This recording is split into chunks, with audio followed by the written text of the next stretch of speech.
Duel pour Cardia, c'est un jeu principalement pour 2 joueurs à partir de 9 ans pour des parties d'environ 15 minutes. On peut aussi jouer à 4 en mode tournoi, j'expliquerai ça à la fin. Et c'est principalement un jeu d'affrontement à base de cartes, une sorte de bataille revisitée et améliorée, dans laquelle vous allez essayer de gagner le plus de points de gloire. Au niveau du thème, il y a une cité qui a été créée par une djinn, donc j'imagine que c'est le personnage qui est sur la boîte et sur le dos des cartes, qui a été découverte et libérée par un aventurier, et qui a créé du coup une cité magique. Et dans cette cité, il y a 4 factions qui vont s'affronter un petit peu pour régner sur la cité. Bon, petit thème tout à fait secondaire et pas du tout important dans le jeu, si ce n'est que ça explique qu'il y a 4 factions dans le jeu, donc 4 couleurs de cartes. Vous allez avoir dans le jeu des cartes numérotées, donc avec des couleurs en fond et des petits pouvoirs. Il y a en tout 2 decks de cartes différents dans le jeu. Il va y avoir les cartes avec un numéro 1 ici en bas, et il y aura la même chose avec un numéro 2. Et donc ces cartes, elles sont présentes à chaque fois, il y en a 16 différentes, numérotées de 1 à 16, elles sont présentes en 2 exemplaires. Un exemplaire pour chaque joueur. Pour une partie de départ, on vous dit de commencer avec les cartes du deck 1, donc chacun va recevoir son deck de 16 cartes de niveau 1. Donc le joueur 1 et le joueur 2 vont avoir exactement les mêmes cartes en début de partie. Et après, je vais expliquer donc comment on peut moduler un peu ça. Au niveau de la mise en place, c'est assez simple. Vous allez donc prendre votre paquet de cartes, le mélanger, donc avec les 16 cartes bien différentes. Votre adversaire fera pareil, vous mettrez votre paquet de cartes en tas devant vous, et chaque joueur va piocher 5 cartes qu'il va mettre donc dans sa main, qu'il va pouvoir regarder et qui seront sa main de départ. En plus de ça, on va prendre des cartes citées, donc ce sont des cartes avec ce dos-là. Et pareil, pour une première partie, on les laisse sur leur verso. De l'autre côté, il y a des petites capacités particulières qui vont changer un petit peu les règles pour des parties avancées que j'expliquerai après. Donc pour une partie de base, vous les laissez face cachée, vous en mettez même qu'une, vous n'êtes pas obligé de mettre le tas, avec la flèche qui pointe dans le sens de jeu, parce que vous allez voir que vous allez enchaîner plusieurs combats, plusieurs batailles les unes après les autres. Et ça a son importance. Au niveau de la mise en place, toujours, vous avez donc des petits jetons ici, ce sont les jetons de points de victoire, les jetons de gloire. Ces jetons-là, il y en a plusieurs. Le but du jeu, c'est d'essayer d'en avoir 5 de son côté. Vous allez avoir des petits modificateurs qui vont changer l'influence des cartes éventuellement en fonction des effets qu'on va appliquer. Et vous avez des petits jetons infinis qui vont se placer sur les cartes qui ont un effet permanent. Ça, vous en faites une réserve quelque part. Vous pouvez distribuer les petites cartettes de jeu à chaque joueur, avec d'un côté les différentes factions avec les valeurs de cartes à chaque fois, le descriptif des jetons et surtout un aperçu d'un tour de jeu. Une fois que vous avez fait tout ça, que les joueurs ont pris leur main de 5 cartes, donc évidemment cachées l'un de l'autre, vous êtes prêts à commencer la partie. Donc une partie de Duel pour Cardia va durer un certain nombre de tours, donc ce sont des affrontements à chaque fois, jusqu'à ce qu'il y ait des conditions de fin de partie qui soient atteintes. Les conditions de fin de partie, il va y en avoir 3. La première, la principale, c'est dès qu'un joueur va réussir à avoir 5 jetons comme ceci sur les cartes qui sont de son côté du jeu, sur ses propres cartes. Donc ça, à la fin d'un tour, si on a 5 jetons, on gagne instantanément la partie. L'autre condition de fin de partie, c'est si jamais au début d'un tour, on doit jouer une carte, mais que notre adversaire n'a plus de carte en main. Dans ce cas-là, on gagne instantanément la partie aussi, parce que notre adversaire n'a pas pu jouer. Et la dernière façon de gagner la partie, c'est si un effet de carte vous dit directement que vous avez gagné la partie, ça peut arriver aussi. Donc voilà, ça c'est ce qui va mettre fin à la partie, mais sinon un tour de jeu, c'est très simple. Vous allez simultanément choisir une carte de votre main, la placer face cachée à côté de la carte lieu, donc on ne sait pas ce qu'on a joué, et une fois que chaque joueur a mis sa carte, on révèle tout simplement les cartes. Donc, je vais les mettre dans le sens de la caméra pour tout le monde. Et là, tout simplement, on va regarder l'influence des cartes. Celui qui aura joué la carte avec la plus grande influence va prendre un jeton de point de victoire et le placer sur sa carte. Il a déjà un point. Le joueur qui a joué la carte avec l'influence la plus faible va activer le pouvoir de sa carte. Donc celui qui gagne n'activera pas son pouvoir. Celui qui perd va activer son pouvoir. Les pouvoirs, il y en a de 2 types. Il y a les pouvoirs avec le petit éclair, c'est des pouvoirs instantanés. On les fait au moment où on résout les cartes et après on n'en parle plus. Et on peut avoir des pouvoirs avec un petit symbole d'infini, comme je vous disais. Dans ce cas-là, on va mettre un petit jeton d'infini tant que le pouvoir reste actif, parce que vous allez voir, je vais expliquer après un peu plus en détail les différentes cartes, que les cartes vont interagir de temps en temps avec d'autres cartes, et on va pouvoir annuler certains pouvoirs, on va pouvoir changer l'influence et faire basculer les points de victoire d'une carte à l'autre. Il y a plein d'interactions possibles, et c'est là tout l'intérêt du jeu. Voilà, si jamais par hasard on joue exactement la même carte face à face, donc avec la même influence, ben dans ce cas-là, il n'y a ni vainqueur ni perdant et il se passe rien. C'est-à-dire qu'on met pas de jeton de point de victoire et il n'y a aucun joueur qui va activer son pouvoir. Donc ça, c'est ce qui se passe pour un tour de jeu. On place une carte, on la révèle, on applique ce qu'il y a dessus, et ensuite, à la fin du tour, on repioche tous une carte, et une seule carte. Même si on a moins de 5 cartes en main, ou plus même de 5 cartes en main, on pioche toujours une carte à la fin de son tour. Vous allez voir, il y a des effets qui vont vous permettre de piocher et défausser aussi. Et c'est reparti pour un nouveau tour. Donc on rechoisit une nouvelle carte, on la place face cachée, on fait tout ça, donc lui il n'avait pas pioché sa carte, on dévoile à nouveau les cartes, et on refait exactement le même principe. Le joueur, donc là il y avait un point de victoire, le joueur qui a le plus gros numéro, le plus d'influence gagne son petit point, l'autre active son pouvoir, et on enchaîne comme ça, jusqu'à ce, comme je vous ai dit, qu'il y a un joueur qui ait 5 jetons de points de victoire sur ses cartes de son côté, à la fin du tour, après avoir appliqué les effets, c'est là qu'on fait le calcul des points. Ou alors on se retrouve avec un joueur qui n'a plus de cartes en main au moment de débuter un tour, mais dans ce cas-là il a perdu tout de suite et c'est son adversaire qui a gagné. Ou alors on a des cartes qui vous disent que vous gagnez instantanément la partie. La carte 16 par exemple, si vous arrivez à appliquer son effet, vous remportez la partie tout de suite. Mais vous allez voir que c'est un peu plus compliqué que ça de réussir à appliquer les effets des cartes. Notamment vous aurez compris, la carte 16, pour qu'elle applique son effet, il faut qu'elle ait en face une carte plus forte que 16, et comme 16 c'est le plus gros numéro, ça va se compliquer.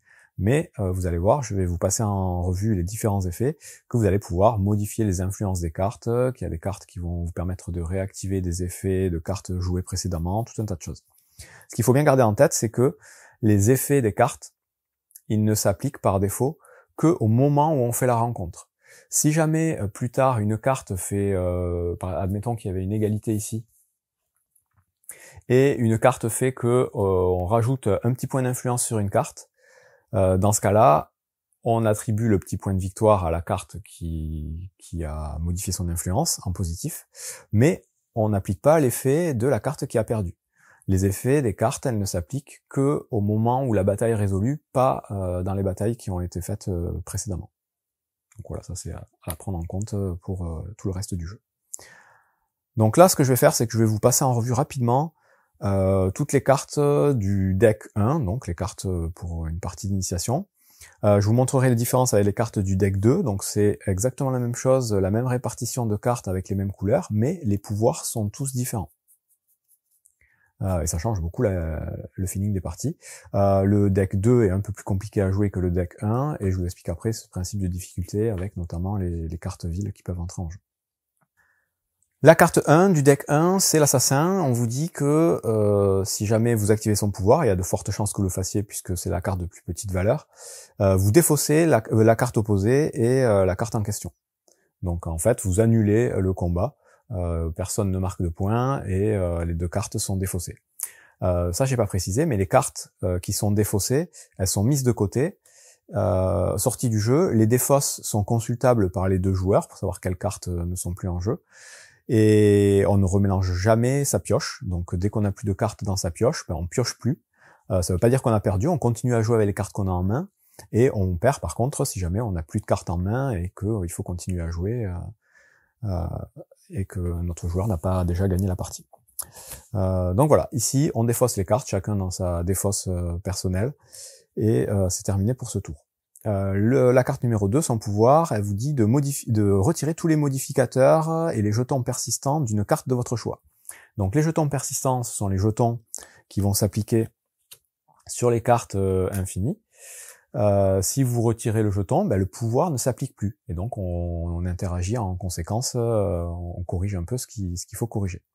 Et les modificateurs, c'est ce qui va permettre de rajouter de l'influence à une carte. Là, pareil, vous l'enlevez et ça va changer potentiellement le résultat du combat de la carte en question. Donc vous ciblez une carte et vous retirez tous les modificateurs de cette carte. La carte 3, ça vous permet de donner -5 d'influence à la prochaine carte que vous jouez. Donc là, vous jouerez une carte d'après et vous lui donnez moins d'influence. Alors, vous vous dites c'est peut-être un peu nul de donner moins d'influence parce qu'on a moins de chances de gagner. Ben non, ça va vous permettre peut-être d'appliquer les effets des cartes qui sont compliquées à appliquer, notamment la carte 16 qui vous dit que vous gagnez tout de suite la partie. Ben, si vous la jouez après celle-là, elle a -5 d'influence, donc elle a plus que 11. Et potentiellement, si votre adversaire a joué une carte 12, 13 ou 14, ben, il va gagner son petit point, parce qu'il aura une meilleure influence que vous. Mais vous appliquez l'effet et vous gagnez tout de suite la partie. Donc vous commencez à voir un petit peu toutes les subtilités du jeu. La carte 4 vous dit que la rencontre est une égalité. Donc même si votre adversaire a joué une carte 10 en face, il est censé gagner la partie, mais vous appliquez cet effet-là. Donc vous mettez un petit jeton et c'est une égalité, donc personne ne gagne de points de victoire tant que le jeton est là. Encore une fois, quand vous annulez le jeton, ben là, on reprend les valeurs de cartes normales et il y a une victoire qui est attribuée. La carte 5, c'est le saboteur. Votre adversaire défausse les 2 premières cartes du dessus de son paquet. Donc il va mettre dans sa défausse les 2 premières cartes. Encore une fois, les cartes défaussées sont consultables et il doit les montrer. La défausse est face visible. Et ben, ça va épuiser un peu plus vite son deck et potentiellement ça peut amener vers la victoire par manque de cartes à jouer. La carte 6, la cartomancienne, lors de la prochaine rencontre, donc lors de la bataille juste après, votre adversaire joue sa carte face visible avant que vous ne jouiez la vôtre. Donc ça oblige l'adversaire à montrer sa carte avant que vous jouiez, ça c'est plutôt intéressant. La carte 7, vous choisissez une faction et votre adversaire doit défausser une carte de cette faction de sa main. S'il ne le fait pas, vous donnez +7 d'influence à la carte du gardien. Donc vous rajoutez 7 d'influence.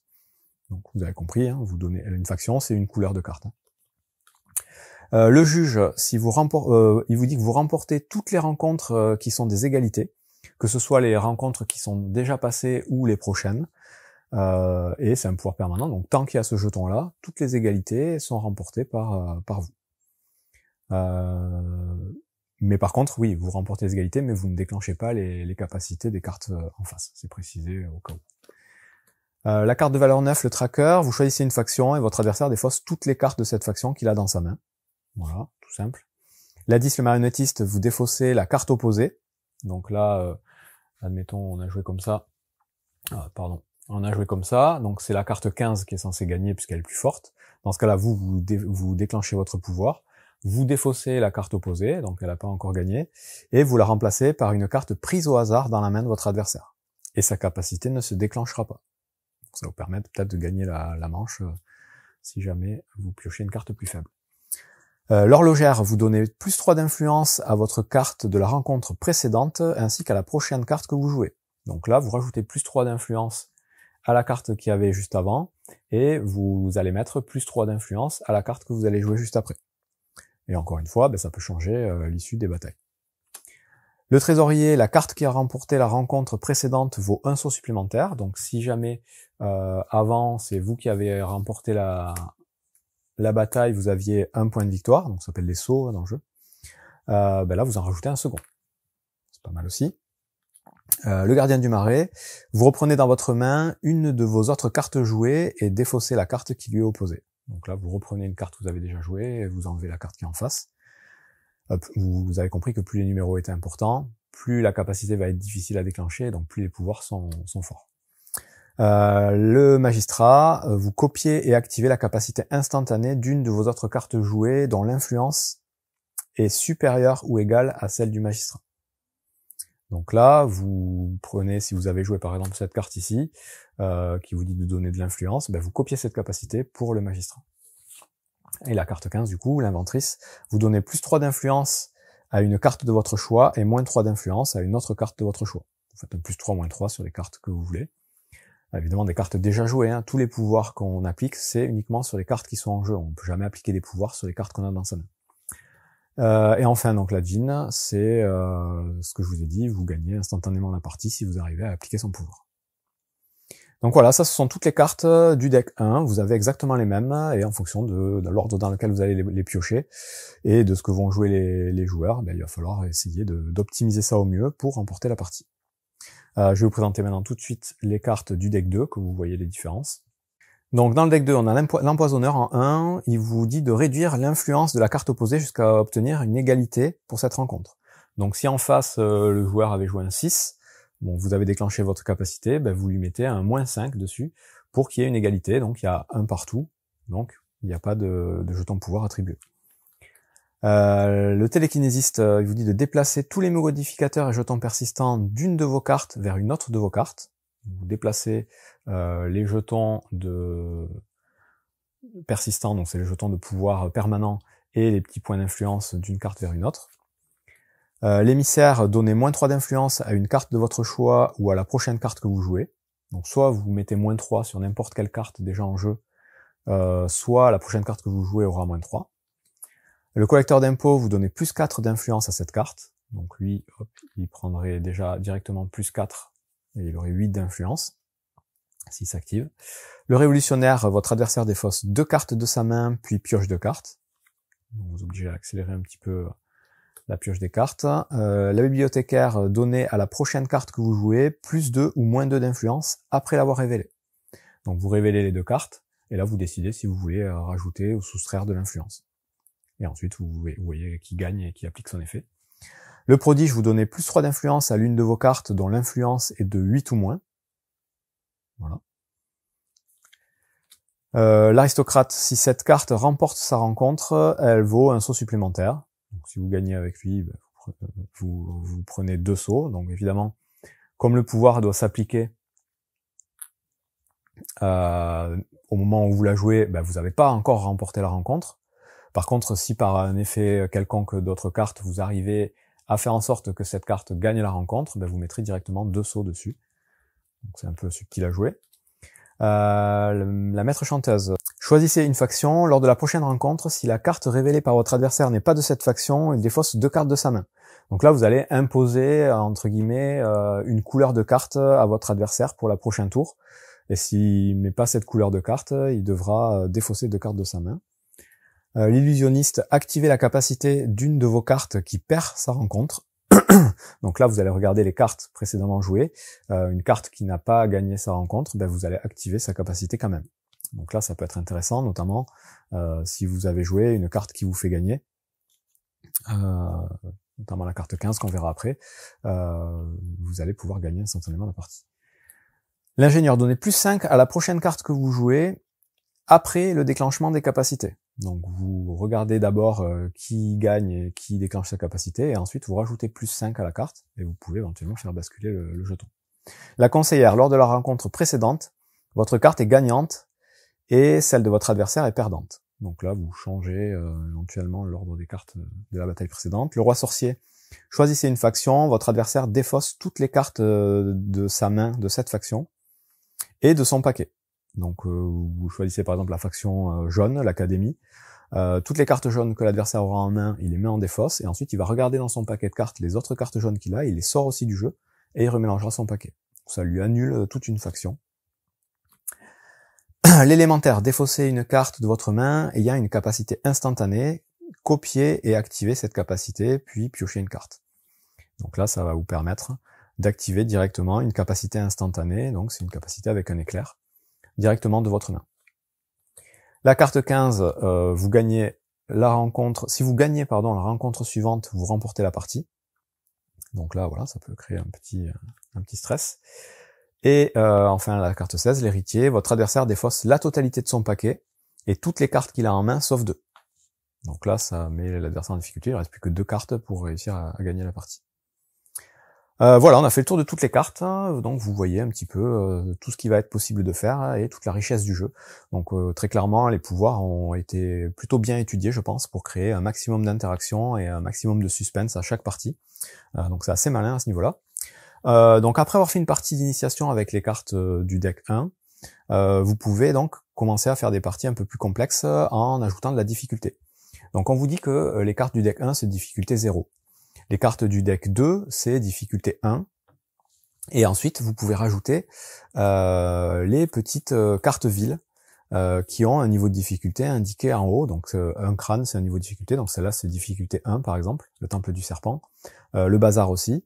Donc là, vous en choisissez une et vous la mettez active au début de la partie. et vous allez lire ce qui a marqué dessus, et c'est un effet, une règle en fait, qui va s'appliquer pendant toute la partie. Donc là, je vais pas tout vous les lire aussi, hein, ça va être un peu long. Le bazar, juste par exemple, on vous dit qu'à la fin de chaque tour, vous ne piochez pas de cartes, et à chaque fois que vous avez une carte ou moins dans votre main, vous piochez immédiatement 4 cartes. Donc là, vous allez être obligé de jouer avec votre main quasi complète de départ avant de re-remplir votre main. Ça change un petit peu le feeling du jeu. Et il y a d'autres cartes qui vont changer les règles un peu dans ce style-là. Voilà, vous mélangez un peu tout ça. Vous pouvez même, au bout d'un moment, mélanger les factions du deck 1 avec des factions du deck 2. Par exemple, jouer avec la faction jaune du deck 1 à la place de celle du deck 2, ce genre de choses. Vous pouvez mixer un peu tout ça. Donc voilà, ça c'est le jeu pour 2 joueurs. Si jamais vous voulez jouer en multijoueur, donc à 4, sachez que la règle n'est pas dans la boîte, donc je pense que c'est un oubli. Elle est sur le site de Asmodée, et c'est tout simple en fait, c'est un principe de tournoi. Vous avez 2 modes, le mode facile, où en gros vous mettez 2 par 2 face à face. Il y aura une équipe qui va jouer avec le deck 1, qui va se battre l'une contre l'autre avec le deck 1, pendant que l'autre fera sa bataille avec le deck 2. Et ensuite, vous inversez les decks, et en gros, vous faites 2 manches chacun contre le même joueur. Très simple, il n'y a rien à expliquer de plus. Après, vous avez un mode de tournoi un peu avancé, où là, vous allez jouer en tout 6 combats, 6 manches, contre, du coup, chacun des 3 autres joueurs. C'est pour jouer à 4, ça se joue vraiment soit à 2, soit à 4, ou pas à 3, avec cette histoire de tournoi. Et là, vous avez donc dans les règles une espèce de fiche de tournoi où on vous dit que chaque combat va être en difficulté crescendo. Vous allez jouer votre premier tournoi avec une difficulté de 1, vos premiers combats avec une difficulté de 1, vos 2 premiers combats avec une difficulté de 1, les 2 suivants avec une difficulté de 2, et les 2 derniers avec une difficulté de 3, en panachant, comme je vous ai dit, les decks de cartes et les cartes lues. Voilà, tout simple, vous avez une petite fiche à imprimer pour noter les points. C'est celui qui aura le plus de points à la fin de la partie qui sera déclaré vainqueur. En comptabilisant, les points, ce sont les niveaux de difficulté. Le vainqueur gagne 1 point si c'est un combat de difficulté 1, 3 points si c'est un combat de difficulté 3. On a fait le tour de toutes les règles de Duel pour Cardia, qui est un très bon petit jeu de cartes.